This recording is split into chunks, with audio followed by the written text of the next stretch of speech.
পেঁপের এই অজানা রেসিপিটি একবার ট্রাই করে দেখতে পারেন, দারুণ হয়। ভাত রুটির সাথে সবাই চেটেপুটে খাবে। ভিডিওটি স্কিপ না করে পুরোটা দেখার অনুরোধ রইল। আমি কিভাবে করলাম, কিসের পর কি দিলাম, যদি স্কিপ করো তাহলে বুঝতে পারবে না। তাই অনুরোধ করছি ভিডিওটি পুরোটা দেখার। তাহলে চলো রেসিপিতে যাওয়া যাক।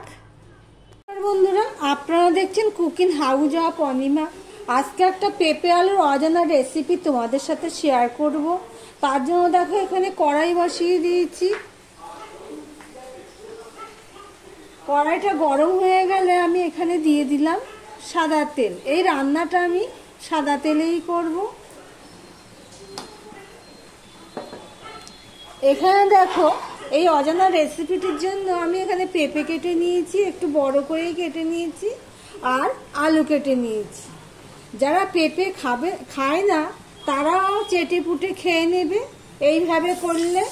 সবার প্রথমে আমি পেঁপেগুলো ভেজে নেব।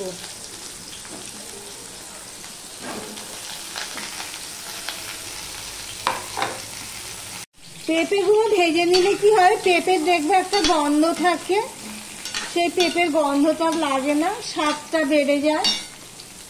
এবারে এখানে আমি একটু হলুদ দিয়ে দিলাম সামান্য, আর একটুখানি নুন দিয়ে দিলাম। এবার নুন হলুদ দিয়ে আমি পেঁপেটা ভেজে নেব। দেখো পেঁপে ভাজা হয়ে গেছে। এগুলো এবারে আমি একটা পাত্রে তুলে নেব। তেলটা একটুখানি ঝরিয়ে নিয়ে আমি একটা বাটিতে তুলে নিচ্ছি।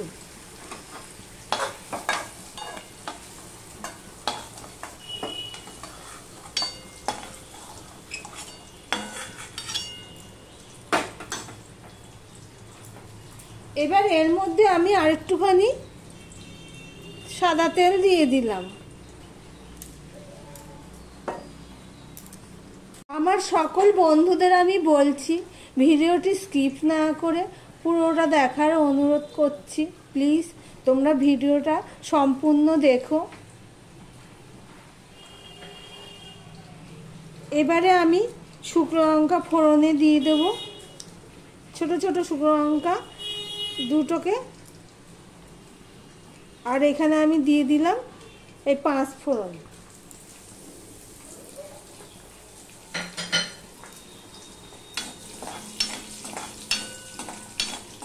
যারা লাইক দিতে ভুলে গেছো প্লিজ চট করে একটা লাইক করে দিও।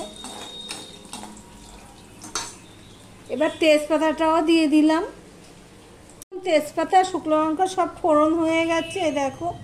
এবার আমি এই পেঁয়াজটুকু কেটে রেখেছিলাম, সেই পেঁয়াজটুকু আমি দিয়ে দিলাম।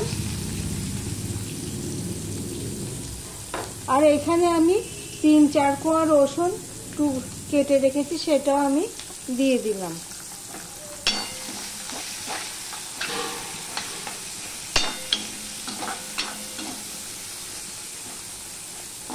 দেখো পেঁয়াজটা একটু বাদামি কালার হয়ে এসেছে। এবার আমি এই আলুটা দিয়ে দিলাম।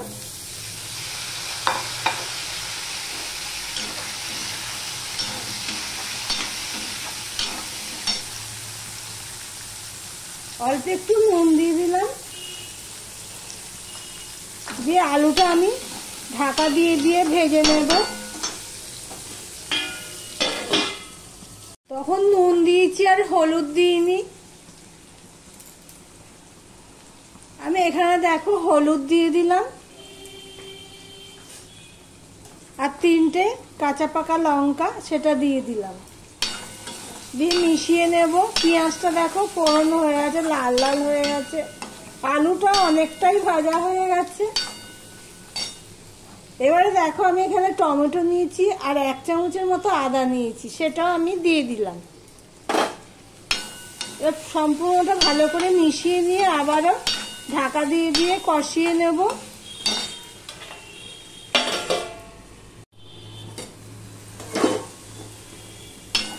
দেখো ঢাকা দিয়ে দিয়ে কষিয়ে নিয়েছি, গন্ধ চলে গেছে, কাঁচা টমেটোটাও নরম হয়ে গেছে।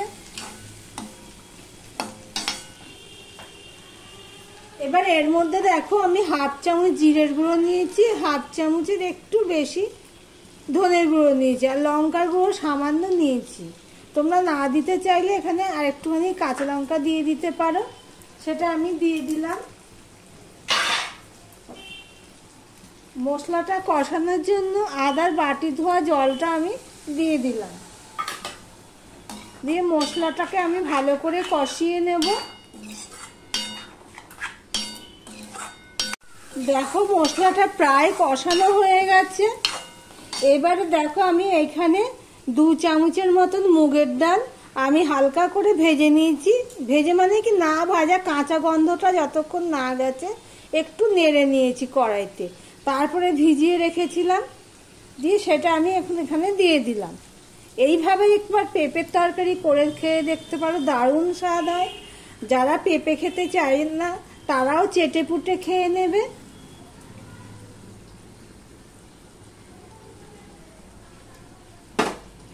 নিয়ে সম্পূর্ণটা আমি এভাবে মিশিয়ে নিলাম। একটু জল ছিল তো, তাই জন্য একটু জল জল হয়েছে। দেখো কিছুটা নেড়ে নিয়েছি, মশলার সাথে ডালটাও মিশে গেছে পুরোটা। এবারে যে আগে থেকে ভেজে রাখা পেঁপে সেটাও আমি দিয়ে দিলাম। আলু পেঁপের ডালনাটা অনেক রকম ভাবেই খেয়েছে, কিন্তু এইভাবে একবার করে খেয়ে দেখতে পারো। এটা ভাত রুটি দুটোর সাথেই দারুণ লাগে খেতে।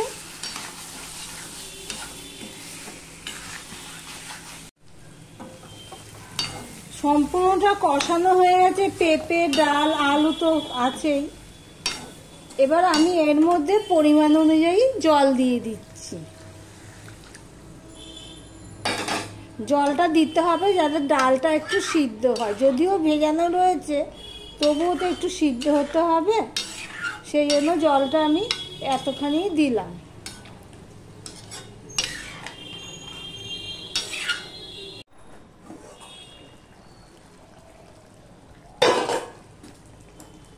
দেখো জলটা কতটা কমে গেছে, ডালে টেনে নিয়েছে। 4 চামচে 2 চামচ মতন মুগের ডাল দিয়েছি, বেশি না, সেটা ভিডিও করা হয়নি।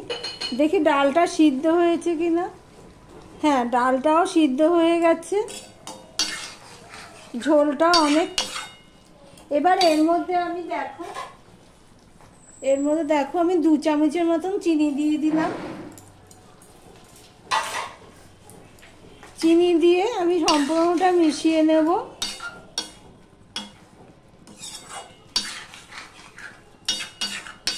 দিয়ে আর একটুখানি ফুটিয়ে নেব, নিয়ে তারপরে আমি এখানে দেখো 1 চামচের মতো ঘি দিয়ে দিলাম, আর দিয়ে দিলাম এই গরম মশলাটুকু। 1 চামচের একটু বেশি গরম মশলা, বেশি না তো কম গরম মশলা দিলাম। দিয়ে সম্পূর্ণটা আমি মিশিয়ে নিলাম। দেখো দেখতে কি দারুণ লাগছে, ভাত রুটির সাথে সবাই চেটে পুটে খাবে এইভাবে যদি পেঁপে করা যায়। হালকা মশলা দিয়ে, যারা মশলা পছন্দ করো না খেতে তাদেরও পক্ষে উপযোগী রেসিপি। ঘি গরম মশলা দিয়ে দিলাম। এবার আমি ঢাকা দিয়ে দিলাম, গ্যাসটাও অফ করে দিলাম। ভিডিওটি আজকের মতো এখানেই শেষ করলাম।